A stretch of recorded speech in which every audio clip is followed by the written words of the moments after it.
Good morning mga kapangit. Ginataan for today's video. Kain na tayo.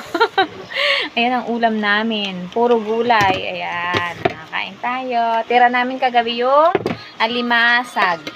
Alimango. Ayan. Yun ang ulam namin ngayon. At una kong susubuan yung aking yung batuta kong ayaw. Gusto na lang pasubo ng pasubo kay mama niya. Oh, ganito lang kami gagawin namin. Ganito na lang. O, siya na lang susubuan magmukbang. Kumuha nga ako ng kutsara, ikaw naman gumamit. Sarap. May konting tamis yung aming ginataan. Dahil sa nagpapakulo ko kagabi yung alimango may Sprite.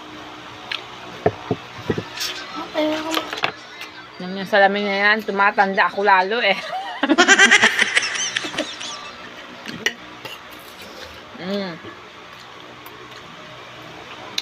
Kagabi may natira pa kami ng mga 7 piraso ng crab. Kaya yun, sabi ko nga, gagawin ko siya ngayong ginataang sitaw kalabasa.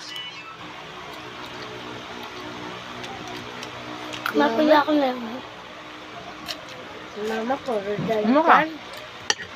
Puro dal-dal daw ako. Ano ba vlog mama mo kahit ba? Yum yum. Puro dal-dal, gutom na. Ang sarap nung anak ko. Ngayon lang ulit ako ang taga ko hindi nagluluto ng crab na ginataan sa sitaw kalabasa. Talaga yun ang inano ko kahapon.